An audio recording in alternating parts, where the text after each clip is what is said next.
Muy bien, vamos con el taller 4.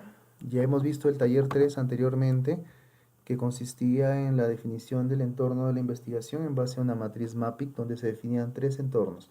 Se definía la variable hecho, que en este caso era la variable fáctica, y me permitía desarrollar una operacionalización de variables, lo cual me permitía hacer una trazabilidad entre la variable hecho, fáctica, sus dimensiones que caracterizaban la variable, sus indicadores que medían la variable, y en este taller 4 vamos a ampliar un poquito más ese concepto. El segundo variable, que era el tema de la variable temática, que tiene que ver mucho con el marco conceptual y el marco teórico, también lo vamos a ampliar un poquito más. Y la tercera, que es la variable, en este caso de solución, o es la implementación de la solución, de la cual como resultado yo obtenía en este caso obtenía la metodología y obtenía los objetivos específicos dentro de las actividades que se desarrollaban en esta variable. Muy bien. Vamos a ver ahora la elaboración del informe de tesis, y para eso vamos a definir algunas variables también. Primero vamos a comenzar con lo que es la descripción del problema. Y para definir la descripción del problema en el documento de tesis, nosotros debemos considerar lo siguiente. Primero, estadísticas con respecto al hecho de la necesidad se tienen que redactar en el problema. Segundo, la definición de la necesidad.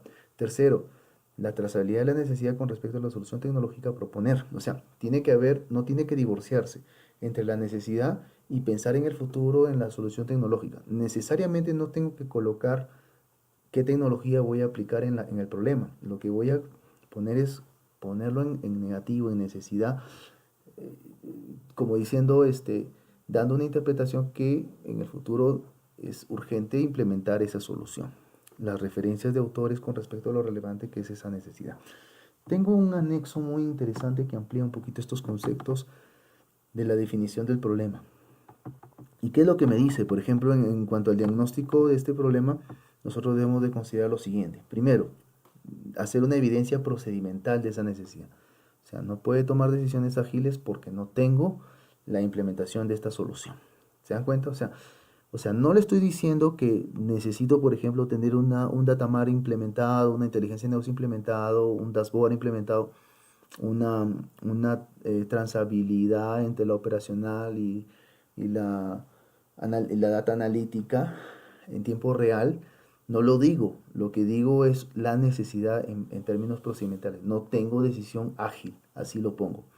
Desde el punto de vista cognoscitivo, por ejemplo, acá dice, ¿no? Los gerentes del negocio no comprenden de manera específica las necesidades del cliente. ¿Por qué? Porque no se tiene la información de la lealtad, la satisfacción y la confianza. No se tiene el conocimiento del cliente porque no tengo una herramienta o no tengo la data a la mano para tener ese conocimiento de la inteligencia del cliente. Actitudinal. El usuario no tiene un nivel de confianza bajo esas transacciones en línea. O sea, no, yo le puedo expresar el problema desde el punto de vista actitudinal diciendo por causa de no tener un acceso o no tener la información al día, hace que el usuario tenga cierta insatisfacción en el proceso, en este caso de servicio, ¿no? En los costos, se puede hablar de temas de costos, cifras, ¿no? Que sustenten de que hay la necesidad, en este caso los recursos, también existe un personal dedicado a diseñar los informes, los cuales tienen, o sea, por ejemplo, mira lo que dice, el hecho de no tener una inteligencia de negocio hace de que yo me exija a contar con dos personas de más que solamente se dediquen a sacar reportes, ¿se dan cuenta? Y el tiempo, lo que demora para la toma de decisiones. Este es un problema que tiene que ver mucho con inteligencia de negocio, ¿no? Este es un ejemplo, ¿no? Y de ahí esa técnica se deriva en lo siguiente, ¿no? Se resume el problema, se coloca a quien afecta, se ponen los impactos, que ya hemos hablado, un impacto de costo, impacto de recurso, impacto de tiempo, ¿ok? Impacto cognoscitivo, ¿no? ¿Y qué solución sería lo factible en este caso, ¿no? Muy bien. Eso es en cuanto al detalle de la descripción del problema, ¿no? Continuamos con esto. Vámonos a los objetivos de la investigación. Y el objetivo de la investigación, estamos hablando del objetivo general, tiene que ser semejante al título de la tesis. O sea, tiene que tener una redacción en infinitivo en cuanto en cuanto al título de la tesis. El objetivo general también tiene, como ya le dije, tiene que estar descrito en verbo infinitivo, por ejemplo, diseñar. Los objetivos específicos. Ya les había dicho que los objetivos específicos se disgregan, en este caso el objetivo general, ¿ok? Y parte del taller de MAPI específicamente de los ejes propositivos, lo que les explicaba anteriormente, los subejes propositivos de la última variable del mapping, ¿no? Y en ese caso me da una lista de actividades. Voy a ponerlo una vez más para que ustedes lo vean. La matriz de mapping que ya hemos visto en el taller anterior, ahí están los subejes propositivos que pertenecen a la tercera variable de solución. Y esos subejes propositivos me dan los supuestos objetivos específicos, que son actividades en sí, pero que no necesariamente tengo que colocar todos, porque les decía en la clase pasada que tengamos mucho cuidado con colocar un objetivo, porque cada objetivo es lo que yo voy a demostrar, en este caso en mi investigación. No necesariamente todo tengo que saberlo resumir.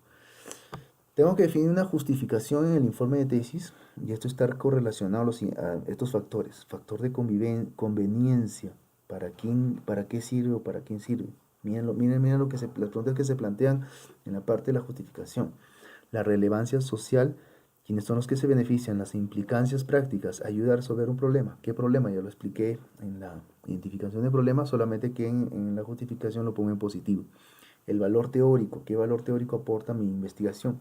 Y qué utilidad metodológica también, porque ya lo he explicado en muchas clases, que uno de los patentes que uno genera en una investigación es justamente la arquitectura de solución, que está muy correlacionada en este caso a la metodología que yo voy a implementar.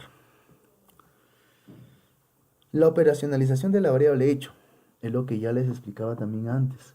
La operacionalización de la variable hecho se consigue en la matriz de mapping, en la primera parte, ¿se acuerdan? Definía el hecho y definía las dimensiones y los indicadores. Pero miren lo que yo estoy conceptualizando aquí, lo siguiente. Se va a hablar en este caso de una trazabilidad dimensional.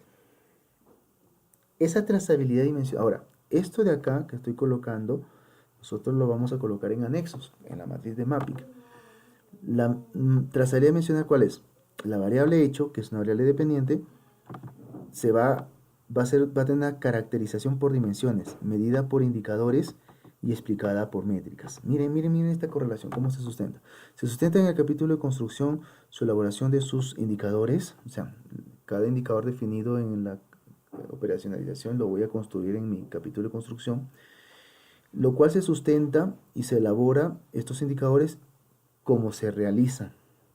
Se explica por sus métricas de estos indicadores en los resultados y se concluye con lo avanzado a través de la demostración de estos indicadores. ¿Okay?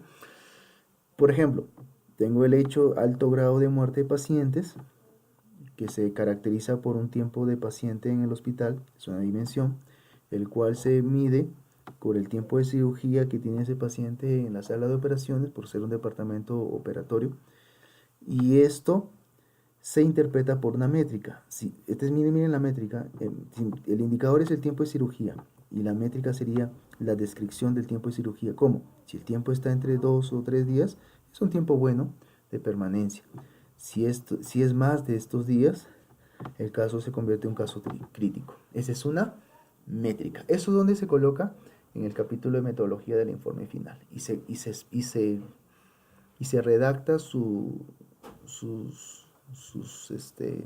resultados, en este caso los indicadores, qué resultados tuvieron esos indicadores al medirse, al cuantificarse en el capítulo de resultados, y se concluye con una teoría, se concluye con algo, digamos, en función a los resultados que yo he observado, ¿no?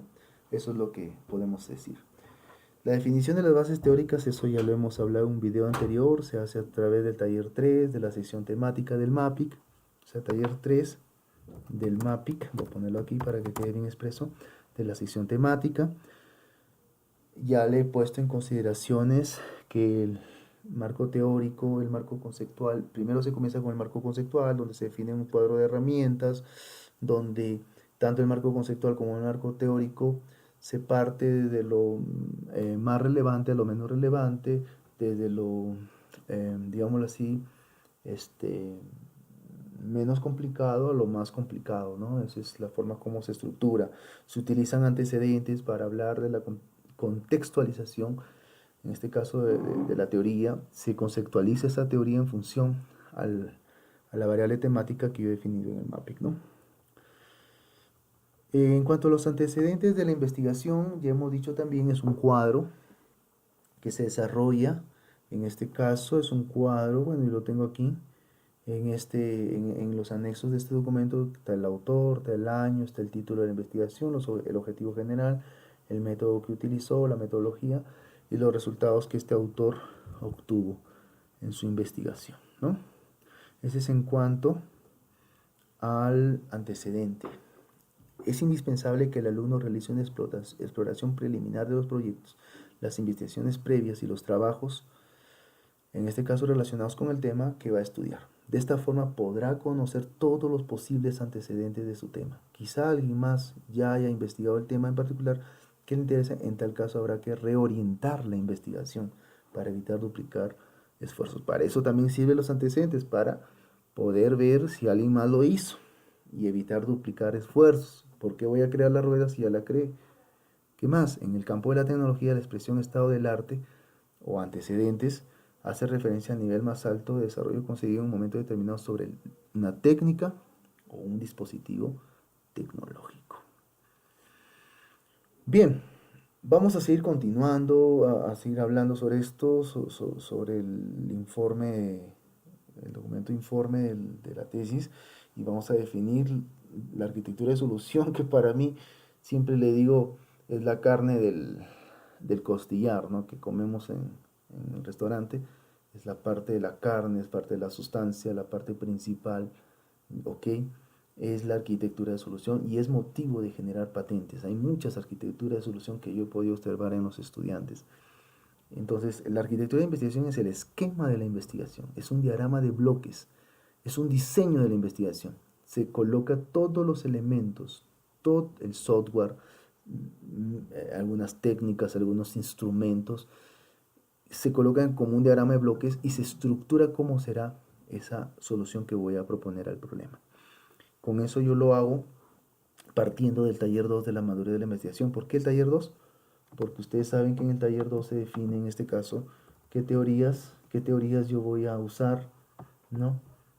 Y en base a esas teorías yo voy a colocar qué herramientas voy a colocar en mi diagrama de bloques. Ahí están las teorías, ¿no?